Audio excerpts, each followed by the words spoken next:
Kind of one of those scenarios, measure once, buy 2 tanks, so don't do that.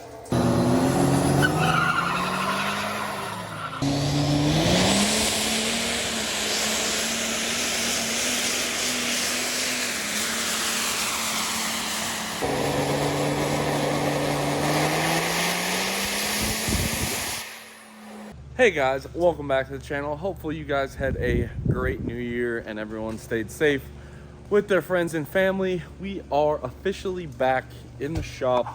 I had all those videos done before Christmas and just work, getting back into the swing of things. I do have this one little trans thing here. We got customer Luke who brought his 48 here. Now it was originally a comp 3 fire punk unit. However, when we took it apart, it actually was not a comp 3 anymore. And what I mean by that was somebody had replaced all the stock clutches, and then there was some other kind of interesting things done. For one being this Suncoast shaft, the Omega shaft. So that's why he brought it to us, was this broken input. Obviously not how you want it to be, but it is what it is. We already got it cleaned. All his parts are together. We are simply just waiting for the Sonics 35 spline input shaft. And I'm pretty excited. I've seen them. I've never actually put one in a trans. Most of our customers opt for the TCS 27 spline, so I'm excited to see what that billet stator and all that stuff's about. But we got them all set up. Basically reused all his servos, accumulator, and then most of his hard parts other than his pump survived. We have the valve body getting refreshed and the converter getting refreshed. So again, for you guys that have 47, 48 tranny failures, let us know. I'm okay reusing some of the parts, especially the billet shafts and all those little billet parts. And sometimes we could save you quite a bit of money on it. We have really increased how much we carry. Now we're starting to, we have some pumps on the shelf, a lot more planetaries. We have stators ready to go, pumps ready to go, billet servos on the shelf, all the different clutches and step plates, all the different pins, starting to even stock like deep pans and stuff. We got a lot of refurbished drums ready to go. So I am actually pretty happy with how we've been able to progress in that program. In other news, this 12 valve here is still here. We're waiting on a master cylinder with the NV4500 swap. It took a little bit of time to figure out which one we need, but big thank you to Delton over at South Bend for helping us out. And yeah, we're closing in on it. I don't know if you guys have seen it since I got it this far together, but hot retorque's done. Got a lot of the intercooler piping done up. Just small things like this belt tensioner, the tab broke off, so we ordered a new one of those, and waiting on the bushings for the Mishimoto radiator. Also, this isn't like a stab at Mishimoto, but the fitment on this thing, absolutely trash. Had to cut the subframe out of the truck a little bit. And then also, this is a P-pump fluid damper, and if you listen, it actually hits.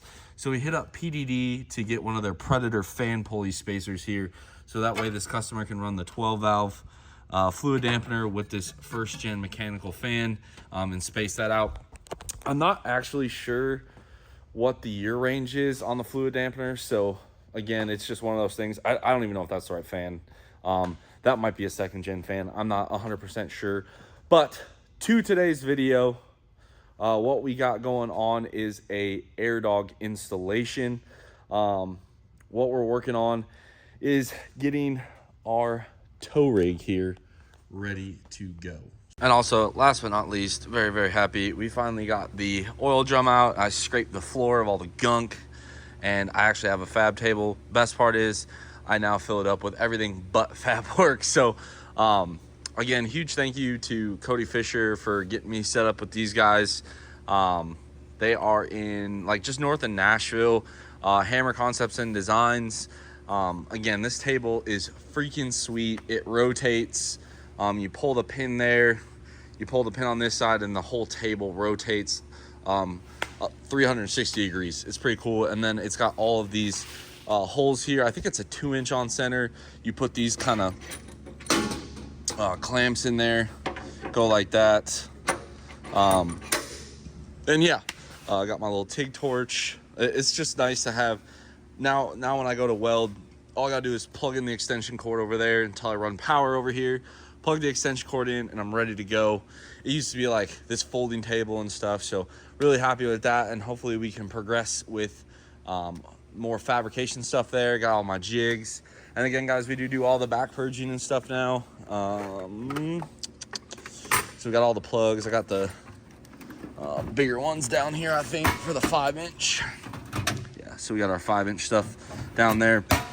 So again, if you guys need any fab stuff, intercooler piping, turbo kits, stuff like that, just let us know. As of right now, I want to keep it in-house. You bring the truck here, I get it done for you. Maybe that'll progress later on, but for right now, that's how we're gonna keep it. But to the gist of our video, what we have here is fluid dampener, Airdog has always been super awesome to deal with.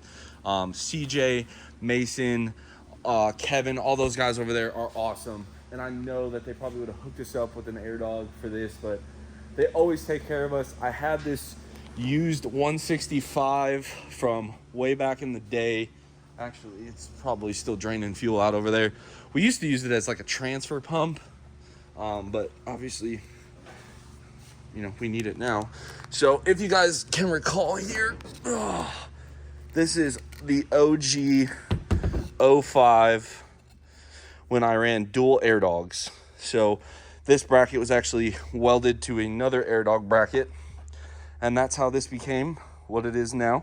But this is a 165. Again, a used unit.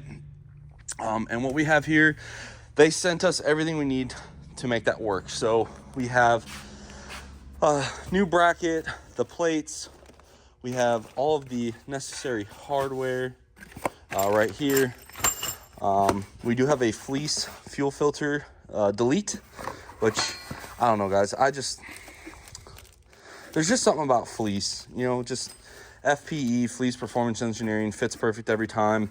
We sell a lot of their products, cylinder heads, turbos. It's just really good quality. I really like what the Fleece guys do over there. Chase and Braden are awesome, upstanding guys.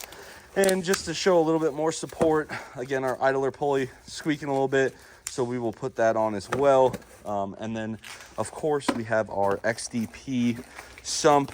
If you guys are wanting a sump, I know Beans makes a nice one. I know Airdog makes one. There's a lot of different names on there. I like the XDP one just because it's black. I've installed a ton of these over the years, and you get your feed and return all in one. Comes with a good fitting and the tank plate as well. And then again, CJ and Kevin, Mason, we're just like, here's a bunch of fittings, and we use these to help customers out, extra relays and stuff. So we'll turn all of this into a pump kit, and then another video we'll do the CP3 from Dynamite. So without further ado, what we're gonna do, get the truck up on the lift, and we'll get this hole drilled in for the sump. This is probably the first time we've all gotten a look underneath this thing since I have bought it, but obviously still a little wet from all the rain we've had, but all in all, not too bad. It looks like our axle seals have officially stopped leaking, so big fan of that. We have no leaks from our diff, but again, very cherry. What I have decided to do on this frame is actually pour 15 it, just to preserve it. And you guys can see here how they welded that cat in. This exhaust just kind of irritates me, how it's really sagged down quite a bit. I'm not sure what we're gonna do with it, but we'll get it fixed, I suppose, and certainly get rid of this axle dump. But I'm just trying to understand where it all went wrong here. Might actually be this muffler, but either way, guys, we will figure it out, of course. And then just a look underneath here, really nice transmission pan leak. It's always good. You can see the water Hopefully the overdrive housing's not cracked, but you never know with these things. But other than that, looking mint. Just, you can see where I painted the front end. That'll make the installation of the Pour 15 much easier. Just pressure wash it and get to going. But everything seems to be holding up. We also have a pretty nasty power steering leak, so in an upcoming video, we're going to replace that gearbox as well. Oh, it's already been replaced once. Shocker. When you're doing a sump, guys, you see this right here? That's your fuel bowl, all right? This indentation here. So you don't want to put a sump here for two reasons. Number one, if it has the built-in return, that standpipe won't be able to work, okay? Reason number two is you can get it caught on the sump itself and the fuel level won't exactly read right. The basket kind of gets bound up on itself from not being able to sit all the way down. So what we have option this, which has a bunch of rough plastic on it, which I don't like. And then we have this area here, right in front of the basket, behind these baffles here, on these mega cab tanks. This is where I like to put it. Still very flat. There's a little bit of a tank dent right here, but you can get the 3-inch hole saw right here. Keep it away from this indentation. It's a low spot on the tank and it pulls fuel. Very good location there. What I'm gonna do is dry this area off so that way when we drain our fuel, it's not gonna automatically get water in it. And then once I poke my hole, I just drain it into a fuel jug. We have the green ones are for diesel. That clear one's diesel as well, but that's how we do it. We have about 30 gallons worth of fuel that we can collect. So even if a customer does bring us a truck, we can collect a lot of it. We're at a quarter of a tank. I'd suggest you guys be pretty low as well, but let's get it drilled. All right, guys, so we're down here in the truck. I know it's a little hard to see with the lighting, but you guys are just gonna have to deal with it. Hold on here. All right, so you want to clean your tank off or you're going to drill your hole. Now, it is a 3-inch hole saw on the XDP sump. There are a couple of companies out there that are a little different, but you want to test fit this thing. Make sure the location you want to put it is suitable. All right, let's see here. You guys can kind of see this tank dent here. So you can kind of go a little bit further forward. Cheat it off to the side a little bit, but I think we're gonna go right about here. Hold on. So what we're gonna want to do, clean the tank off. A little bit of brake cleaner. And again, we're just trying to prevent contamination. So there's this tank dent that goes like this. We're gonna put our sump right in front of it. So what we're gonna do is measure across the tank, just rough. I got 13.5. Okay, so we have our center line there. Then from there, we're gonna measure the distance here. So we got 4.5. That's about 3 inches.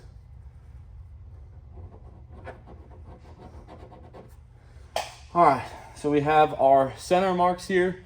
And then to test this out, what I do is I take the O-ring and I center it, and I can see we're a little too close to that.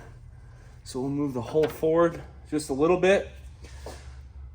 And now we drill our hole. I do recommend not opening your gas cap yet until you get your hole drilled and your tank set up. So again, we're gonna cheat it a little bit forward here, like so. And we'll just like that. Now, once you get your hole drilled, you're pretty much committed at this point. They don't make a lot of tanks for these anymore. So, you know, kind of one of those scenarios, measure once, you know, buy 2 tanks. So don't do that. And again, for reference, there we have our hole. Cheated it a little towards this side just because of this indentation here, but still in the low part of the tank. Shouldn't have any issues. I got it going into our bucket here. From here, I'm gonna go ahead and get the Airdog mounted on the mega cabs or the crew cab long beds. All right, you can mount it on the inside of the frame rail behind the transfer case skid plate right here. There is a body mount right here that prevents it, but if you wanted to mount it inside of the frame, you could do it right here, or on the outside of the frame, you can do it right here. I don't know what I want to do yet, because this is also a great place for a trans cooler on the inside of the bed. Although we did lose our spare tire, but I don't know, haven't thought about it too much. I'm gonna get the Airdog laid out. Also, once you have the hole drilled, you can open up your filler neck and it will make it drain a lot faster. And there, maybe you guys could see it, it picked up a lot when we opened up the fuel door there. Obviously it's still gonna drain because you have a vent up there, but it's a lot faster like that. Now, coming to you guys from an unbiased opinion, all right? There's Airdog and there's Fast. They're both lift pumps for your trucks. As a shop, we sell and install both. I prefer Airdog, and one of the reasons why, I like their mounting bracket. I like how it's adjustable, it's easy to adjust. One of my biggest gripes with the Fast lift pump system is you're relying on one bed bolt. Back here, it doesn't allow for a lot of variation in installation. It just goes up here. You have to balance the whole system with one hand, put a bolt in. I've had that bolt work its way loose, so I'm not saying that Fast makes bad pumps. I'm just saying I like Airdog's bracket a lot better. The other thing I like about Airdog is the external adjustable regulator. Now this is a 4G. This is their older pump. It's not boost reference fueling. It is just a static pressure adjustment, but it's outside here. The Fast systems use a spring and check ball. Just a lot easier to dial in your pressure with the Airdog. But we'll get it set up. Pretty simple, really. Got your bolts here, your bracket. Pump sits in the bracket. These 4 bolts sit in this plastic piece that sit in this piece to space it away from the frame and sandwiches the frame rail. I'm gonna get it all set up and I'll show you guys what it looks like.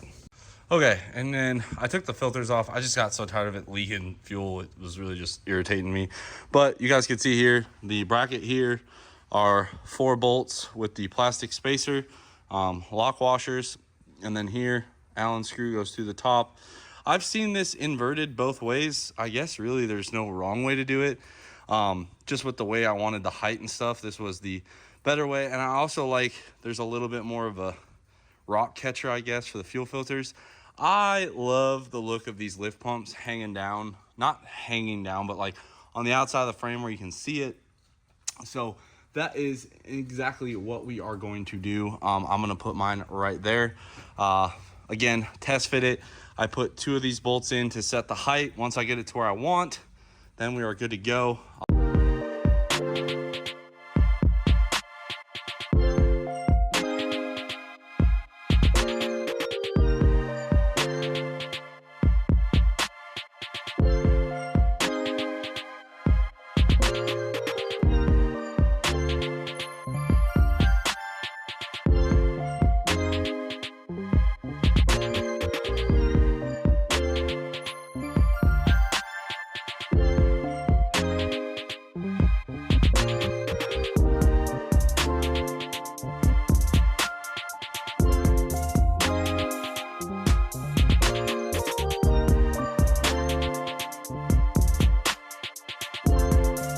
And there you guys can see, I mean, I can barely get my hand above the pump here. So we went up as high as we could.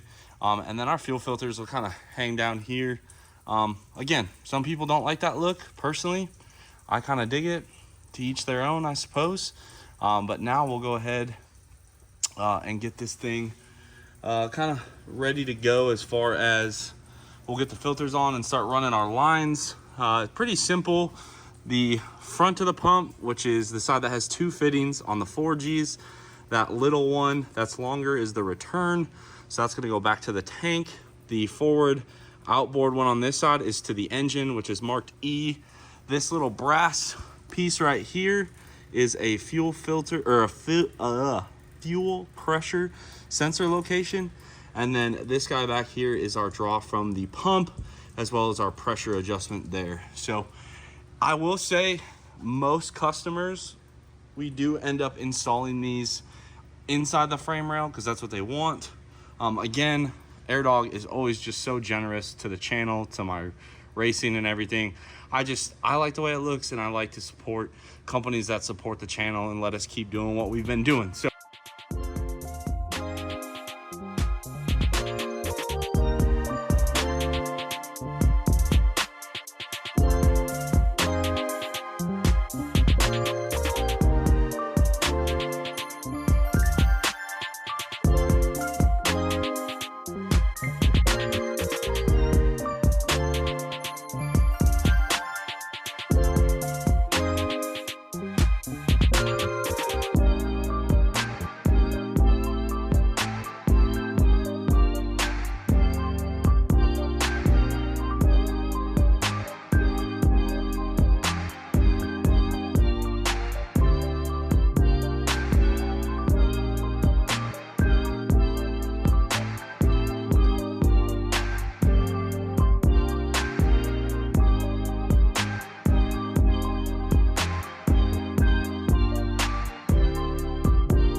now we have our sump installed. I leave it just loose enough where I can spin it like this.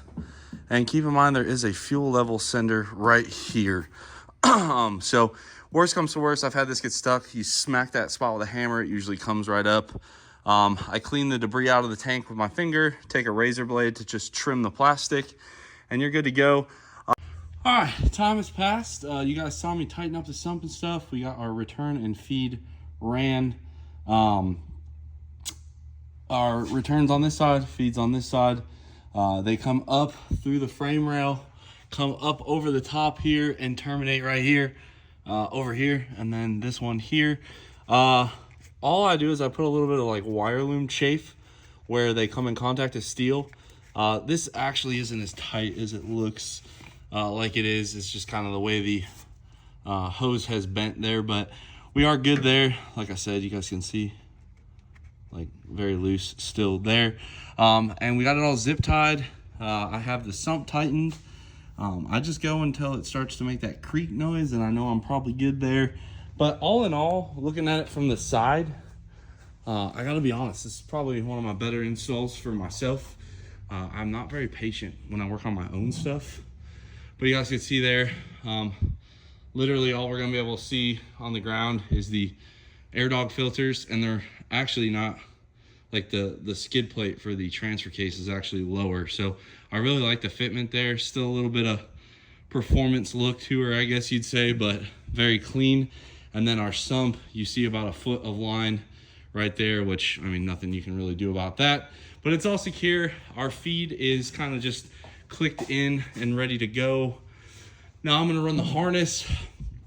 It's very hard to show you guys the routing of this harness, so I'm gonna break it down on the ground, install it, and then check back in with you guys. So it's pretty simple. This is your relay here. Mount this somewhere towards the firewall. These wires here are your battery hookups, positive and negative.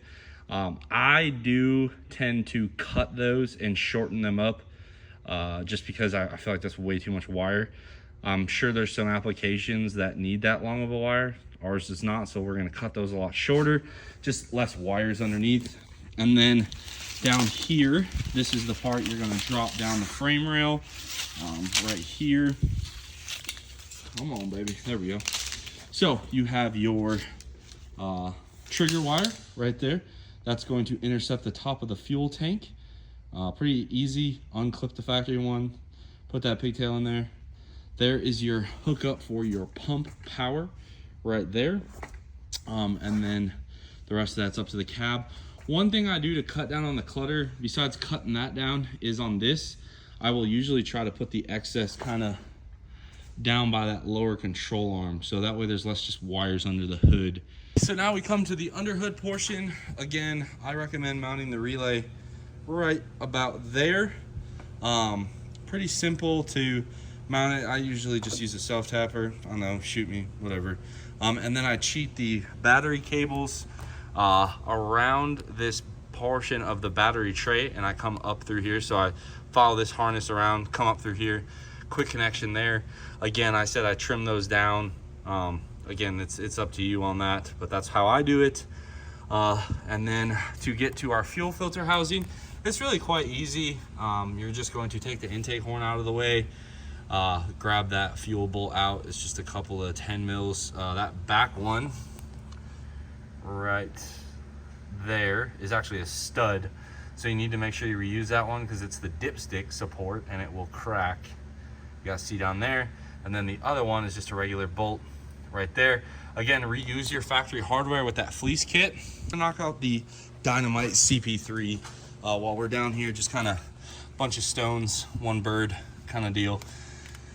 Pretty easy on the CP3. You have 3 bolts, or 3 nuts rather. So you're gonna disconnect the feed line to the rail right there. You're gonna disconnect your factory feed line, which is that portion right here. This is your factory feed line. This is your factory return. You're gonna reuse the return. The feed you're going to get rid of, which again, everything's a lot simpler once it's apart. So let me get all this junk out of our way and let's get to work, guys.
Okay, so I got the CP3 out. Fuel filter delete is installed. My only tip to you guys, before you put the 2 bolts that mount it to the head on, get both of the banjo bolts threaded in. The back one can be a real mofo if you mount it. So what I do is I get that back one started, then I do the front one, and then I mount it up there. But that's all tight. I still got to put our water and fuel separator in, but got the CP3 out. My only tip or trick, make sure you use a magnet on that washer. The nut is kind of hard. You could use a magnet, I guess, but I've never done that just for the washer. And then here's your factory fuel bowl right here. You guys can kind of see this is our water and fuel sensor right here. And basically what happens is fuel comes in. Oh, wow, got you guys zoomed in. Fuel comes in here, goes through the fuel filter, comes out through the bottom. This is your heating element as well. Water and fuel, again, your drain cock right here. And then that feeds the CP3. And then the return side, I forgot about this stupid 10 mil bolt on the back side here. You gotta disconnect to just unlock the return side line. But we got that done. Now, I know I've shown you guys this before, but you know, there's no such thing as too much info, I guess. But right here is the difference between a 6.7 pump and a 5.9 pump. So if you guys look, let me clock it the same way here. All right, so if you guys look here, it's pretty similar. However, if you look, this line outlet, the fuel outlet, is in a little bit different spot than the factory one. So that's why if you don't get the line in your pump kit, you got to bend your factory line. Pretty easy to do, but this is, again, why. The other way to tell if you have a 6.7 base pump or a 5.9 base pump, if you look, the return is here, return is here. The feed on a 6.7 comes in from the back. A feed on a 5.9 comes from the top. Again, guys, this is just a 6.7 12 mil pump we had for UCC when we were running 3 12 mils. DDP supplied 2 of them. I had the other one. If we ever decide to go down that path again, that's a big if right now. What'll happen is I'll put a 14 and then probably just run 2 14s. Honestly, it's lighter and simpler, but it did look cool for the time being. So as you guys can see here, I was set up for AN lines, no big deal. All we're gonna do is pull this feed line out, put our Airdog feed right here, and this will thread in, kind of goes like this. Now, if you have a 5.9 pump, you'll thread this into the top here, and you'll use one of these 90-degree fittings, like so. If you have a 6.7 pump, you use a straight fitting coming into the pump. So that will basically wrap up our fuel line portion of the Airdog, and then all we have left is the wiring harness. But with everything apart, let's just get the CP3 done. So again, this will cover the CP3 and the lift pump on our 07 truck. You guys look down there, I got the Taco Bell cup that caught all the fuel filter drain. Again, you want to drain that because it is full of fuel. But there's kind of in a nutshell the difference. The only thing I disconnect on these CP3s, I do unbolt the ECM, so that way it kind of hangs out of the way. So the ECM is normally here. You're gonna fight trying to get this portion out. So with the ECM, it's normally here. All I do is unbolt it, and I kind of push it back and down a little bit, and that gives you a lot better room to get to this. To install one of these, lube up this O-ring here, and then you torque the nut. I want to say it's 96 foot-pounds. Not quite sure. My memory doesn't serve me well. I might look that up, but pretty sure it's like 96 foot-pounds. And then plug in your FCA. We'll rebend our line, change these out for factory fittings, and we should be good to go. I got our harness ready to go for the most part, but we'll get the fuel system cleaned up. But there, you guys can kind of see the ECM just dangling there. Pretty easy, 5 bolts that comes out. And yeah, it is a 27 millimeter nut on the CP3. So I'm gonna go ahead and get all this put together, and I will show you guys the finished product. Okay, so I got this done. I'm not gonna lie, this took me a lot longer than I remember in the previous, but basically you're going to, normally it kind of like angles and then turns up. You're gonna basically bend it up, over, and then tighten it up there. Kind of a pain in the butt, but can be done.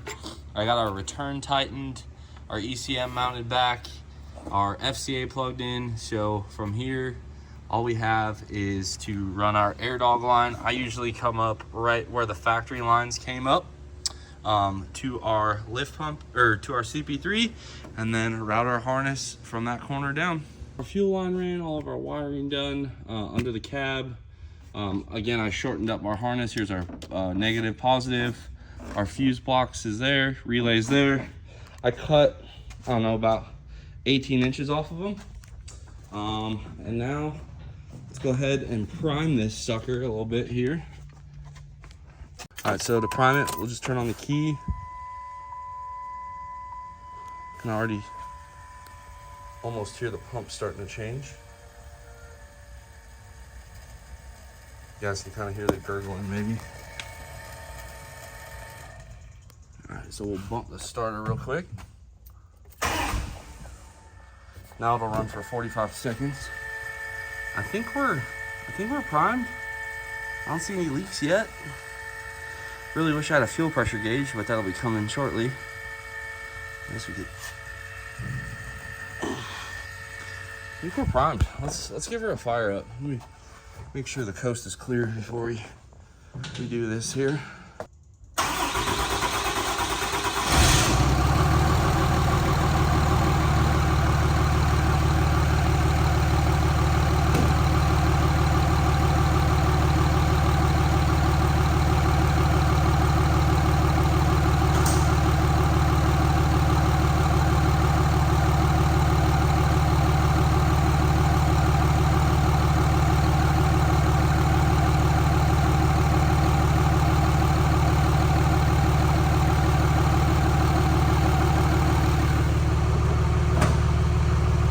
One thing I've always noticed when you put a stroker pump on is that knocking noise like goes away. I don't know why, but again guys, this is stock tuning still, 45% overs, 12 mil pump, and yeah, it runs great. We got our Airdog 165, so we should be good to our 750 goal. Now guys, I realize that we've done these videos before, so I tried to skip over some of the repetitive stuff, but it's pretty easy to do CP3s. Big thing, that washer and the nut, don't drop those in there. We got that put in there. Our Airdog install went really well. Again, huge thank you. If you guys need lift pumps or whatever, we can get you set up, or if you want, you could buy it from whoever. Just definitely consider Airdog in your purchase. They've helped me out quite a bit, and they've never asked for anything. I've never had to sign nothing, anything. With most of these companies that help us out on the channel, they just, on good faith, hope that people watch this stuff and want to buy their products. So again, Airdog hooked it up, basically allowing me to run a pump that maybe got used for 100 miles on this truck. I didn't need the 5G. The 5Gs are really, really nice, but for our modest tow rig goals, like this will be more than adequate. A 165 should take us well into a 4-digit daily if we wanted to. So 165 Airdog, we did a XDP return and feed sump, so 2-port sump, a Dynamite diesel 12 mil pump. Again, all that running you heard stock. I'm going to go ahead in our next video, we're going to get some ways to monitor some of that, as well as work on the traction. I also have a drive shaft to put in, so that'll be coming up soon. I have not forgotten about the transmission. Honestly, guys, it's just with all the training work we've been doing at the shop, I kind of just don't want to do training work when I get off of the regular day. So anyway, guys, hopefully you liked this video. Drop a comment down below. Subscribe if you are not already, guys. And as always, I'll catch y'all on the next one.